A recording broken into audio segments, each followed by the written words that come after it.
Hey yo everybody, this is Raw is EBar and I am the People's co-host Eric Barnes. Thanks for clicking on the video. And today I kind of like to start things off by talking about the New Day. Okay, so basically what I've been hearing this past week, especially since New Day has started up a feud with the Lads or League of Nations, whatever you want to call them, are the New Day heels? Are they faces? Basically, what from what I've seen so far, they started out with the power of positivity. Really, it just made people angry, so they started to boo the New Day.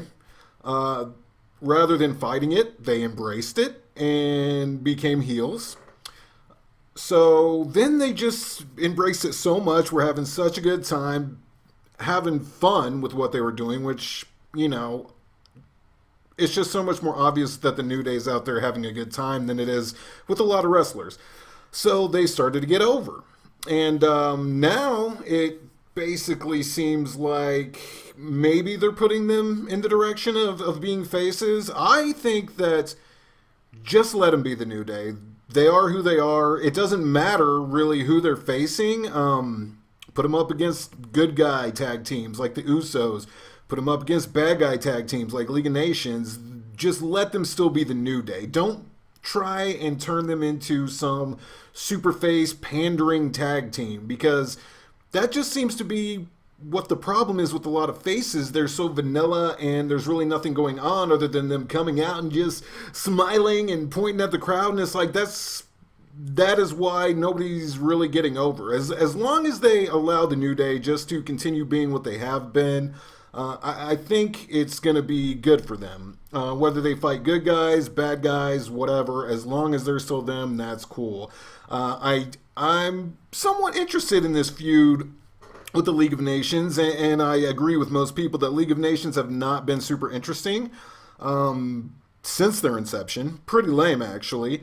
But I thought it was good having them come out there, and yeah, it takes four of them, but that's kind of the point. That's what makes them decent bad guys. I like all the talent that makes up the League of Nations. It's just the League of Nations itself hasn't been all that hot. But I think this could be a good feud for them, as well as a good feud for the New Day. So I'm looking forward to it. I'm optimistic about it. Next on the agenda here, we've got Sami Zayn and Kevin Owens. I think that this is an interesting feud. If you've watched NXT, then you know that they have had bad blood.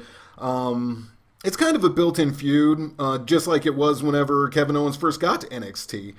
And I think that they are going to be able to have a terrific match for the Intercontinental Championship. I am very afraid of, in the future, Sami Zayn kind of getting lost in the shuffle and just becoming more fodder.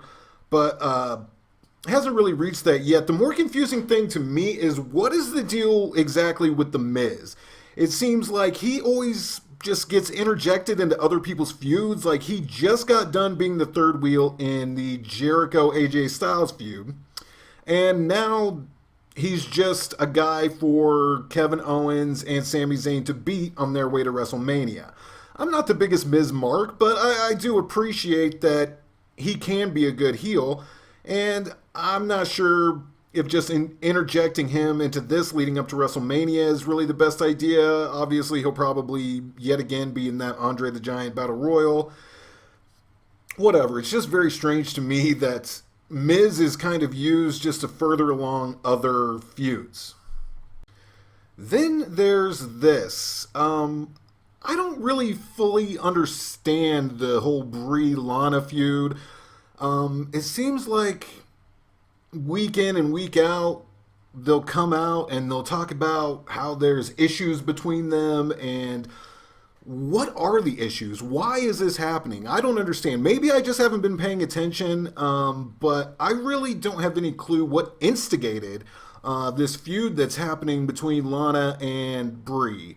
So if this is leading up to a match, it's very, very strange to me, but I don't know. I'm really not too interested in this. I don't understand what's happening or why, but I guess I just got to be along for the ride on this one. Next up, we have the Usos Dudleys feud. Now, I do like the fact that there are feuds going on in the tag team ranks that don't have to do with the belts. I think that that's smart. I think it keeps the other teams interesting. I'm not fully invested in this, though. I get it. They were partners for one match, and then the Dudleys turned on the Usos, and ever since then they've kind of been at each other's throats.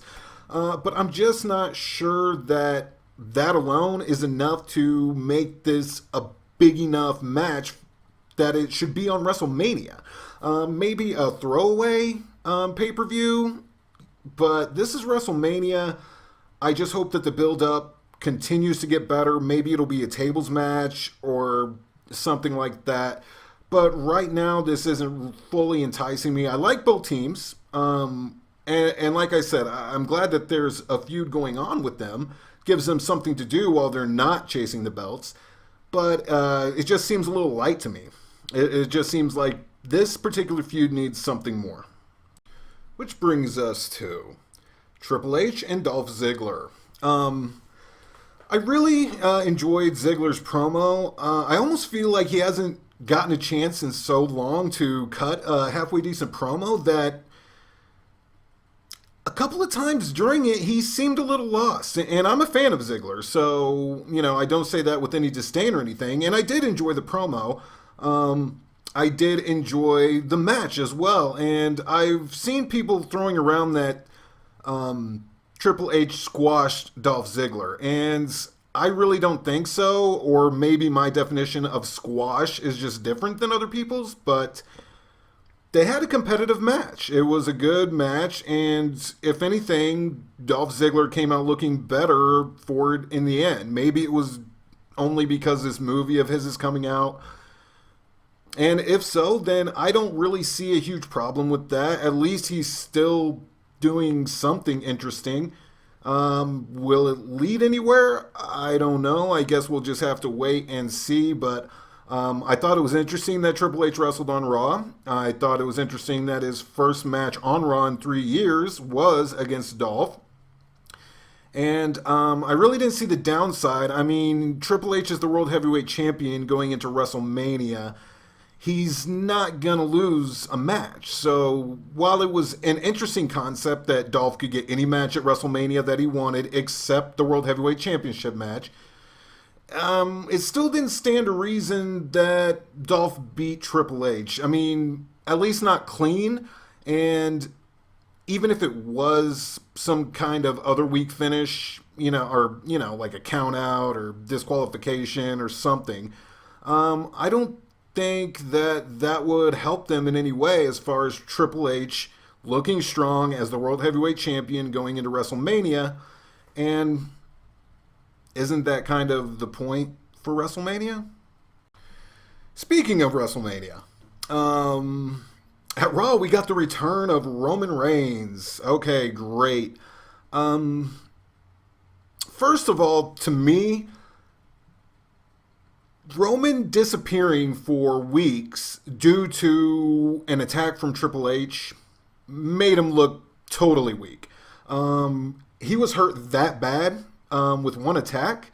I mean, during this time period, we've been hearing stories of like Charlotte getting knocked out in a match, and she was back wrestling the next night. So for Roman to get his nose busted or whatever and then be gone for weeks, I'm not down with that.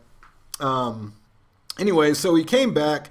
I'm sure they were expecting some huge ovation because nobody's got to see Roman Reigns in a couple of weeks. Specifically, crowds like the Chicago crowd. How about that? Well, anyway, so he comes back and whoop-de-doo. May as well not have left.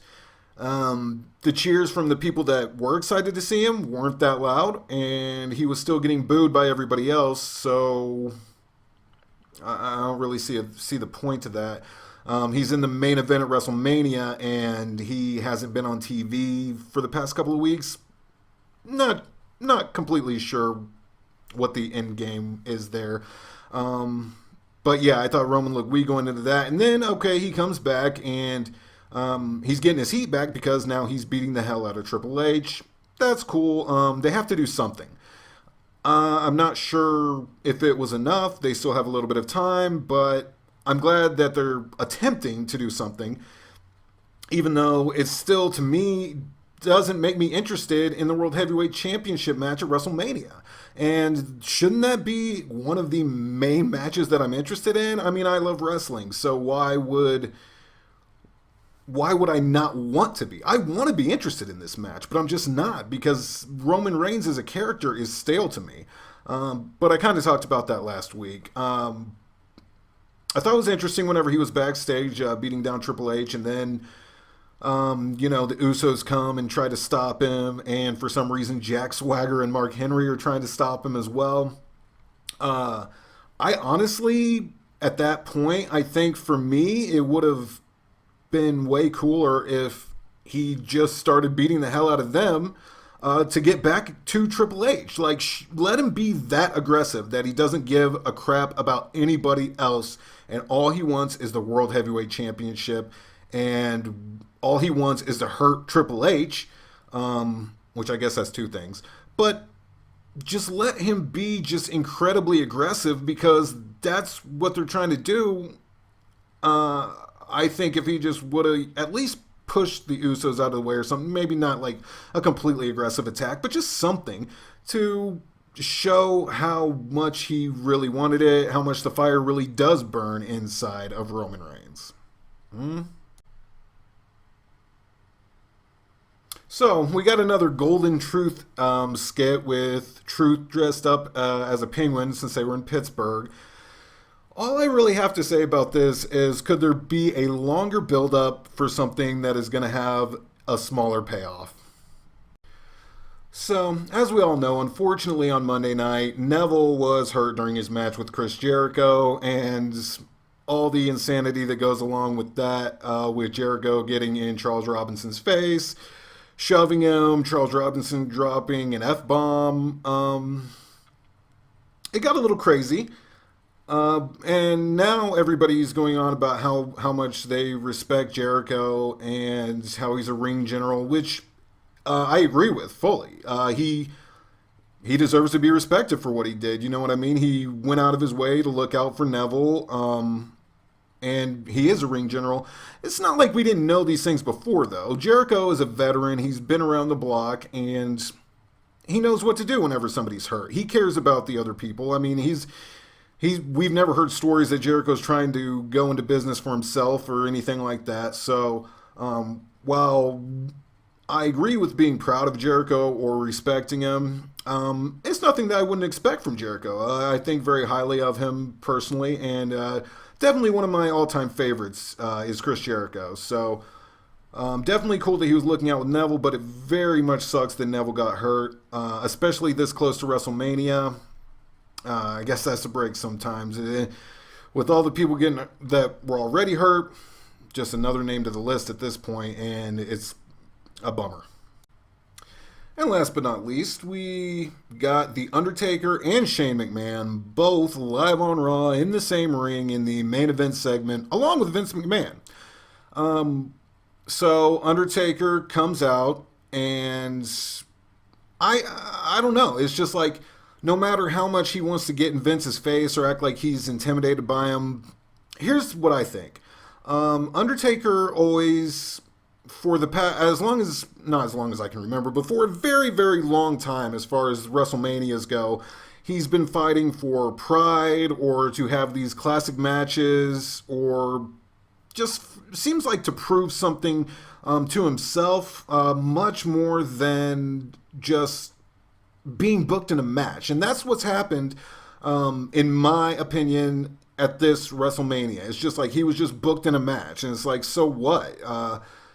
He has no reason to be upset with Shane McMahon.